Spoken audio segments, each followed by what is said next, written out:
Olá, mais de 65% das famílias brasileiras começaram este ano endividadas. E quem devia ao cheque especial ou ao cartão de crédito em um dos 5 maiores bancos do país pagava, no mínimo, o juro de 197% ao ano. Mas por que os juros ao consumidor final são tão altos se os juros básicos da história do país estão em seu patamar mais baixo da história, 3,75% ao ano, a taxa Selic? Este é o assunto da Agenda Econômica de hoje e eu converso com o senador Jean Paul Prats, do PP do Rio Grande do Norte. Senador, muito obrigada pela sua presença aqui no Agenda Econômica, nosso primeiro programa virtual. Olá, Antônia, Márcia, é um prazer estar justamente estreando essa fase virtual aqui, digital, remota do programa. Infelizmente, por essa razão desfortunada que é essa questão da pandemia, né?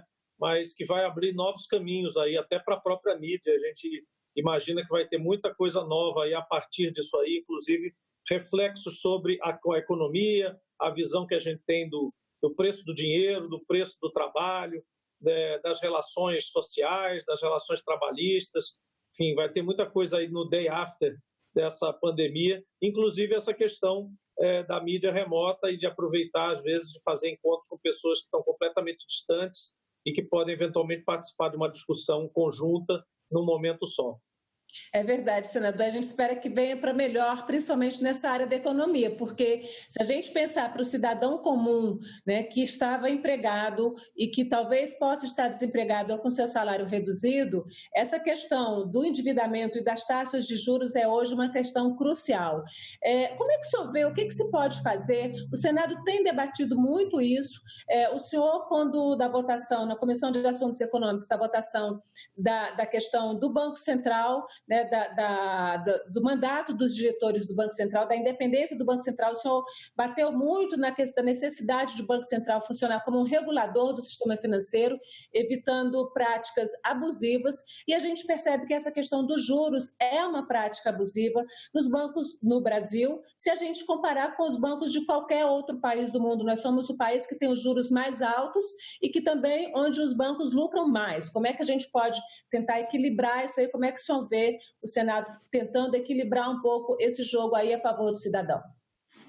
Bom, em primeiro lugar, tem uma questão filosófica que decorre do que nós acabamos de falar na abertura, que é, às vezes, momentos de crise, momentos de guerra, momentos de pandemia, momentos de grande consternação social geral e de perdas mesmo e tal, fazem as pessoas refletir na maratona do dia a dia, né? Nós temos hoje, no nosso dia a dia, o que a gente faz? A gente acorda, se veste, vai para o trabalho, faz parte de uma máquina, entra nas engrenagens do sistema, todo trabalha, volta para casa, aí tem uma vidinha social lá qualquer que serve para distrair um pouco aquilo, mas no fundo você é sempre um elemento de uma grande máquina e você está ali, qualquer papel que você tem, eu estou falando como cidadão comum, não como necessariamente como senador, eu mesmo estava nesse sistema até agora, eu entrei no Senado e na vida política recentemente, né? Mas eu vivo a vida real o tempo todo, eu não deixei de viver a vida real, eu não sou um político que tem gerações e gerações e mesmo quem está na política também faz parte um pouco desse processo sistêmico. E aí a gente não para muito para pensar por que a gente quer sempre crescer economicamente, por que a gente quer sempre derrotar o competidor. Isso passou a virar um certo mantra, um certo dogma, né? E depois, quando você conquista isso, por exemplo, no capitalismo puro e simples, quando qual é a grande vitória de uma pessoa, de uma empresa sobre seus competidores? É derrotar todos eles, deixá-los todos quebrados e ficar um monopólio, virar um monopólio. Não, eu sou o único que vende tal coisa nesse mercado aqui. Então eu ganhei de todo mundo, o jogo final.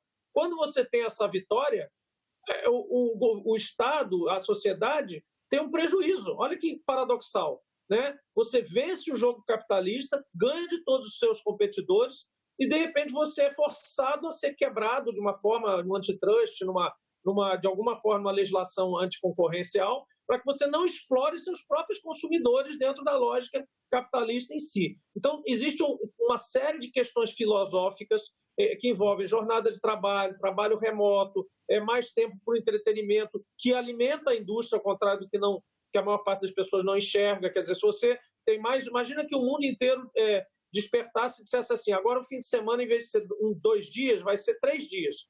Vai ter quarta-feira, vai ser também descanso, né? Todo mundo vai trabalhar remoto, 4 dias é suficiente para todo mundo fazer os trabalhos que a sociedade precisa, quarta-feira vai ser descanso, sábado e domingo também. Você vai ficar com a sua família, você vai ficar, sei lá, vai para um parque de diversões, vai para um parque temático, vai para o cinema. Tudo isso é indústria, tudo isso é trabalho. As pessoas vão mover a economia de forma mais confortável. Afinal de contas, é para isso que serve a automação, a robotização, as facilidades, a eficiência tecnológica. Deveria ser, mas olha que paradoxal, não é. Quando a gente trabalhava no tempo do fax, do telex, da carta, um tempo de resposta de alguma coisa num ambiente corporativo era 2 dias, depois caiu para 1 dia, depois caiu para 1 dia. Hoje é em 5 minutos, hoje em 3 minutos. Se você não responder um zap de um gerente de alguma coisa, o cara pensa que você morreu. Aconteceu um acidente aqui, o cara não respondeu. Então, tudo isso aí eu estou falando um arcabouço geral da filosofia da nossa vida, capitalista mesmo, porque o mundo é capitalista, nós tentamos colocar gotículas de socialismo moderno no mundo, mas ele é capitalista, o ser humano é capitalista, não vamos negar isso. Não, então temos que trazer alguns elementos dessa pandemia para dentro da nossa filosofia de vida, e aí sem ainda falar em economia. Em relação ao que você perguntou especificamente, que é a nossa dependência, o nosso vício, o vício da economia brasileira em juros, eu diria que ele decorre de um histórico recente, que vem do Plano Real, de várias outras experiências de conter a inflação, que estabeleceram aquele famoso tripé que se fala sempre: priorizar superávit primário, câmbio livre e taxa de juros para corrigir a inflação. Desde a época do Plano Real e até de antes, de outros planos aí, que se diz no Brasil o seguinte: olha, tem que ter a taxa de juros relativamente alta, porque senão o pessoal sai gastando, comprando e tal, a inflação volta, né? Então, o trauma da inflação, a doença séria, a pandemia brasileira de inflação, que a gente viveu vários anos e tentou corrigir com congelamentos e tal, várias experiências frustradas, até que deu certo, também via correção de juros, nos tornou, desde então, desde a década de 90, dependentes do remédio. O remédio juro passou a ser o pretexto, e ninguém, nem Lula, Dilma, nem Fernando Henrique, ninguém desde então conseguiu dizer assim, não, chega, vamos ter outros remédios, mas vamos baixar os juros. Até que chegou um momento agora, que não foi porque o Paulo Guedes ou a economia econômica agora descobriu o Brasil, ou botou o ovo em pé, foi porque ela precisou, para acelerar o crescimento que ela dizia que deveria ocorrer e não ocorreu, precisou ir baixando os juros para justamente, sem medo nenhum inflacionário, porque já não havia medo inflacionário diante de uma depressão econômica, aí colocou os juros para trabalhar ao contrário de todos os outros governos, que quando vinham com exportações de commodities, crescimento econômico razoável, etc., tinham medo de que, não tendo juros altos, a inflação disparasse. Então, em curtos termos, a gente acabou ficando dependente desse remédio. E agora a gente está tirando o remédio para ter um efeito contrário do que a gente sempre quis ter, mas não está surtindo efeito. A realidade é que antes da pandemia a gente já estava com juros históricos mais baixos da história recente e a economia não deslanchou, né? Então não é a pandemia só, né? Sim, com certeza. Na verdade, a economia encolheu em 2011, se a gente compara, em 2019, se a gente comparar com 2018 e 2017. E também essa questão do juros, só fez aí uma questão histórica, mas mesmo no histórico do Banco Central, da taxa Selic, se a gente pegar de 2010 para cá, ela estava em 2010 em 10,75, né? Depois ela foi para 11, caiu para 7,5, 7,25 em 2012, foi para 2013 em 10, foi para 11, foi para 14, chegou a 14,25 em 2015, mas aí depois voltou a cair. E durante a gente está pegando aí 10 anos, com uma taxa de juros abaixo de 15% ao ano, a taxa de juros Selic oficial, com uma média aí de 10%, chegando agora a bem mais baixo, mas nesse período todo, o juro para o consumidor, então assim, o governo até que veio reduzindo, depois subiu por questões de crise, e a crise de 2012, mas o governo veio reduzindo a taxa de juros, mas os bancos nunca repassaram isso para o consumidor. A taxa de de juros é aí 200% se a gente pegar cartão de crédito e rotativo do cheque especial. O que tem nessa questão aí da economia brasileira? Como é que a gente pode efetivamente mudar? Porque todo mundo fala da concentração do sistema financeiro brasileiro, que a gente tem 5 grandes bancos aí, com 80% da carteira de crédito no país. Todo mundo fala de uma falta completa de regulamentação do sistema financeiro, mas quando alguém fala em regulamentar o sistema financeiro, ai meu Deus, vai cair o mundo e se brincar, cai o presidente também. Como é que fica essa questão? O que dá para fazer a sociedade e o Congresso pode fazer sobre isso? Olha, o filho que vive de mesada do pai nunca briga com o pai, né? Os bancos são credores do Estado brasileiro. Os maiores credores do Estado brasileiro são os bancos. O Estado brasileiro recorre a eles o tempo todo. Então, você não vai brigar com quem te remunera, quem empresta dinheiro a você, quem te dá, né, todo esse sustento para fazer. Infelizmente, nós temos uma armadilha nesse processo. E temos também quase que um Brasil paralelo, que é esse dos bancos. Então, o pessoal alega que tem um risco alto, que o brasileiro, quer dizer, se você comparar taxas de juros efetivas, né, para o cartão de crédito, para o cheque especial, para giro de empresas, etc., do Brasil versus outros países, e conversar com quem justifica isso, fica parecendo que o brasileiro é mais caloteiro do que qualquer povo do mundo, né, porque a gente tem um risco maior do que o argentino, do que o mexicano, do que o colombiano, para falar só dos vizinhos.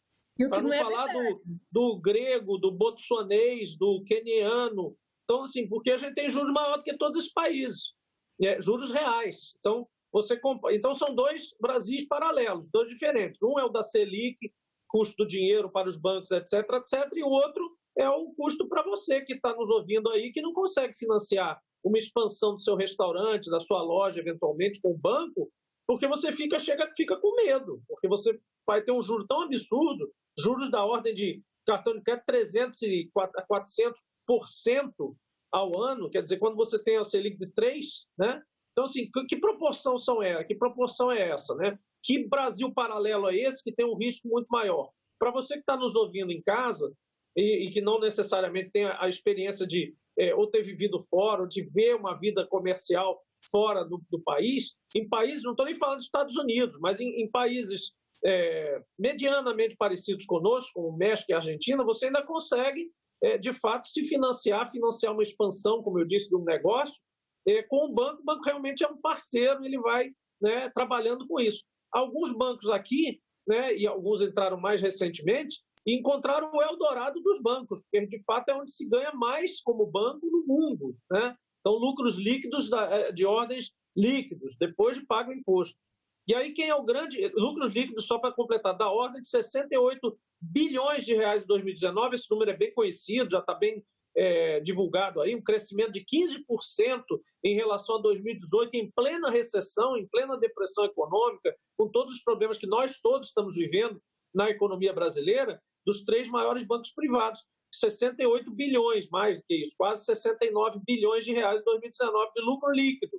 Mas tem uma observação: o Estado brasileiro é sócio dessa lucratividade, porque quando você chega no lucro líquido, você já descontou o que pagou de impostos. E sabe quanto isso varia? Em torno de 46% a 47% do ganho dos bancos é impostos para o Estado. Então, ele é sócio 2 vezes. Além do banco serem credores, ele também ganha bilhões em tributação em cima do lucro dos bancos, em cima da receita dos bancos. Então, é uma armadilha composta de Estado brasileiro com bancos, com sistema bancário, sistema financeiro, que a gente não sabe como sair. Desde 88, existe uma provisão constitucional de limitação de juros, mas ela simplesmente nunca entrou em vigor, embora muitos países do mundo, 76 países, Antônia, do mundo, de alguma forma estabelecem limites para os juros em crédito, de algum tipo de limite, por lei, por decreto, por Constituição, de alguma forma. A maioria são tetos relativos, variam de acordo com o tomador, mas outros são valores absolutos, né? E a gente não conseguiu absolutamente quebrar essa barreira de trazer um pouco mais para a realidade brasileira esse Brasil irreal que foi criado, onde todo mundo é caloteiro, todo mundo é um alto risco, quando o brasileiro nem é. Né? O histórico do brasileiro, pelo contrário, quanto mais simples ele é, mais humilde, mais dificuldade tem na vida, mais ele honra o crediário da loja, mais ele quer o nome limpo. Então, isso está claro. Senador, nesse sentido, a gente tem aí, o senhor falou dessa provisão da Constituição de 88, que era o artigo 192, que limitava o juro anual a 12%, o juro real. Quer dizer, foi retirada essa provisão na reforma de 1995, uma reforma encaminhada pelo então presidente Fernando Henrique Cardoso, e não ficou nenhuma nova regulamentação. O sistema financeiro brasileiro não é livre demais? O Banco Central, os governos em geral não colocam nenhuma limitação. Eu estava vendo, por exemplo, o Banco Central português, ele limita os juros no cartão de crédito em 16% ao ano, e nenhum banco sai e nenhum banco quebra, e é um sistema que tem assim, dezenas de bancos, ao contrário do nosso sistema, que a gente tem uma enorme concentração bancária. Exatamente. É possível dar uma dividida aí nesse... Tem um projeto, inclusive uma proposta do senador Alessandro Vieira, que é de Cidadania de Sergipe, um nordestino também, que altera exatamente a lei do sistema financeiro, que limita essa concentração a, no máximo, 10% da massa de crédito para cada banco. O senhor acha que isso seja viável, essa votação no Congresso, aproveitando até esse momento agora que o país, de fato, aí, o Banco Mundial anunciou que o Brasil esse ano deve ter uma queda do PIB da faixa de 5%. É uma das previsões mais drásticas, mas é uma previsão do Banco Mundial.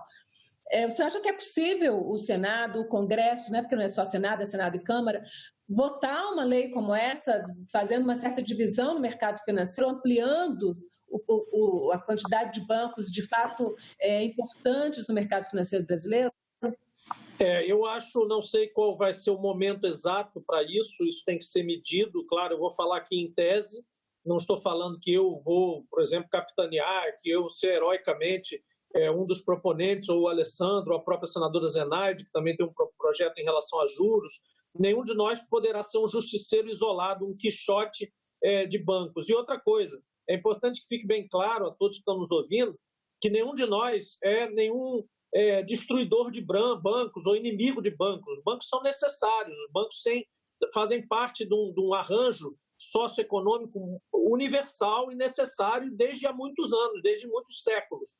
O que nós queremos é, como você colocou, ter um certo, nem é o ordenamento, porque regulamentos e regras o Banco Central até é bom de fazer, mas é trazer de fato para a realidade brasileira algumas coisas que se desgarraram. Por exemplo, essa percepção de risco, por exemplo, essa percepção de que a lucratividade aqui tem que ser em um certo patamar que em outros países simplesmente não ocorre, né? Por que o Brasil tem que ter essa diferença? Por que o empreendedor nosso não pode ter a mesma facilidade de crédito, a mesma democratização, o mesmo número de bancos e agentes para procurar que o americano tem, que o próprio mexicano tem, o espanhol, o português?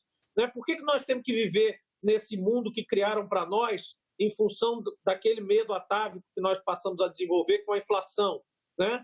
Então, assim, você acabou de mencionar, Portugal tem uma legislação possível, né? Aí você vai dizer, mas Portugal não é representativo para comparar com o Brasil, sempre tem esses argumentos, o Chile também e tal.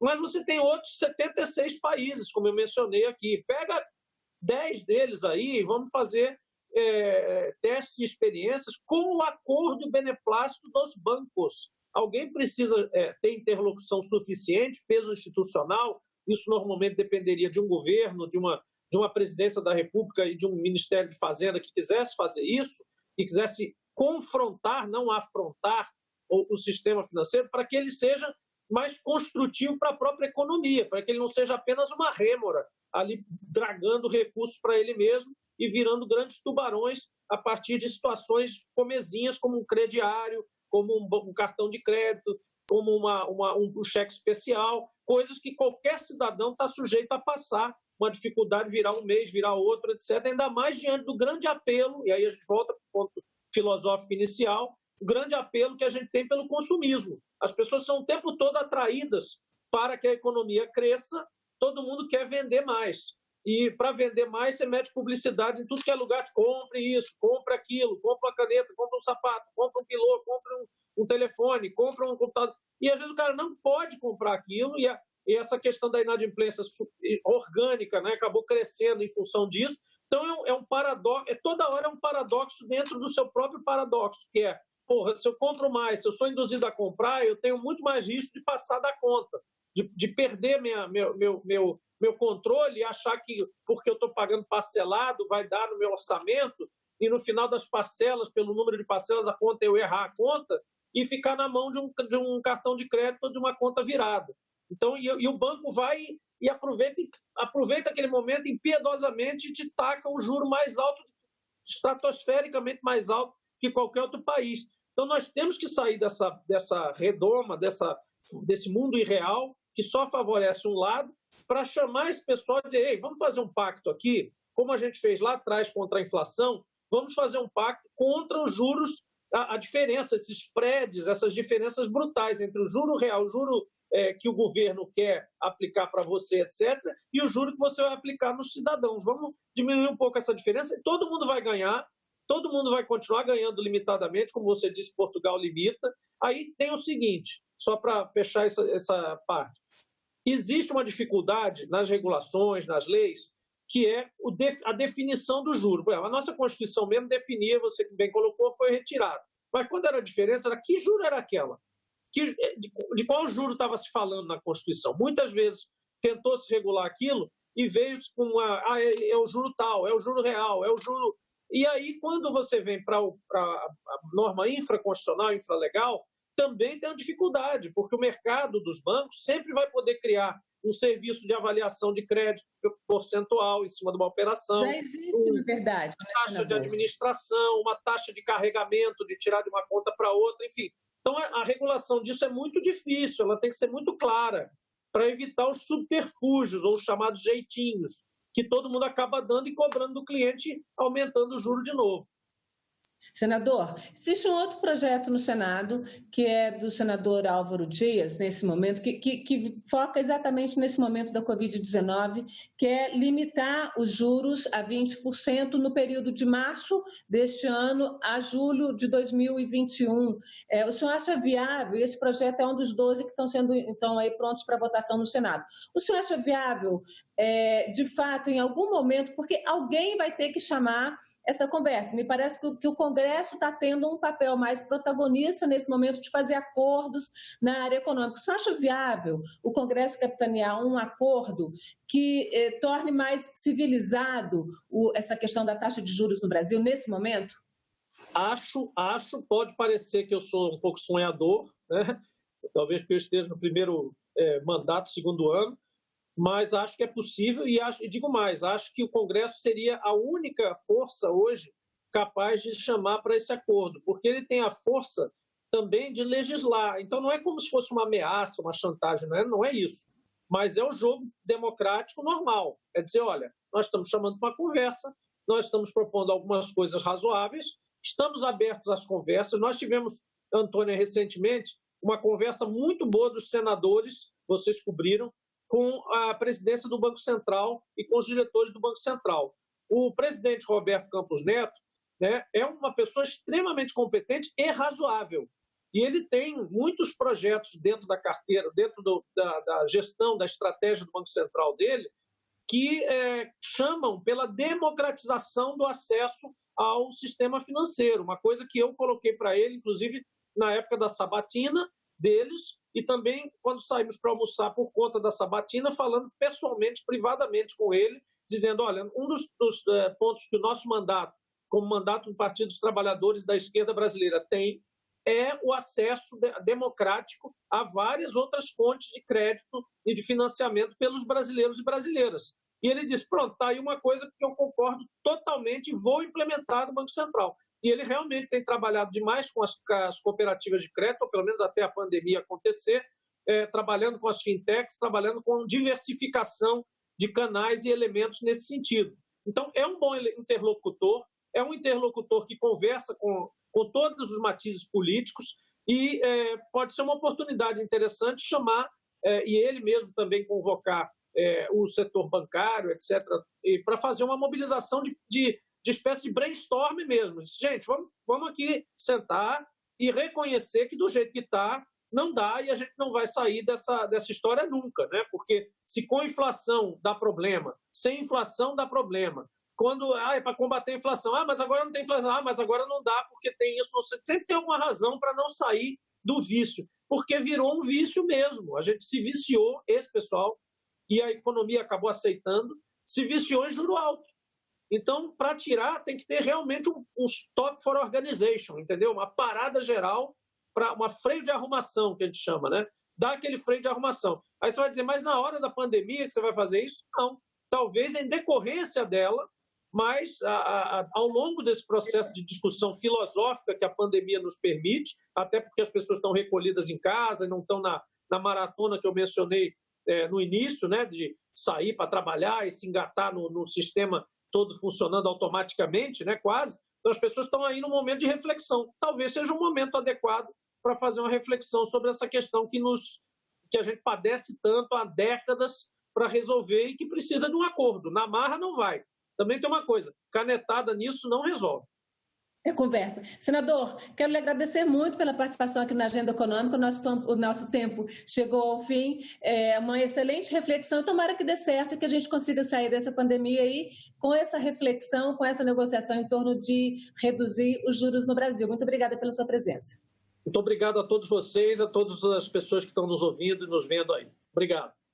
E agradeço também a você, telespectador que nos acompanhou até aqui. Se quiser ver este programa novamente, indicar para alguém, acesse aí a nossa página na internet, senado.leg.br/TV, o canal da TV Senado no YouTube, e fale com a gente pelo 0800 61 2211 ou pelo e-mail agendaeconomica@senado.leg.br. Até o próximo programa.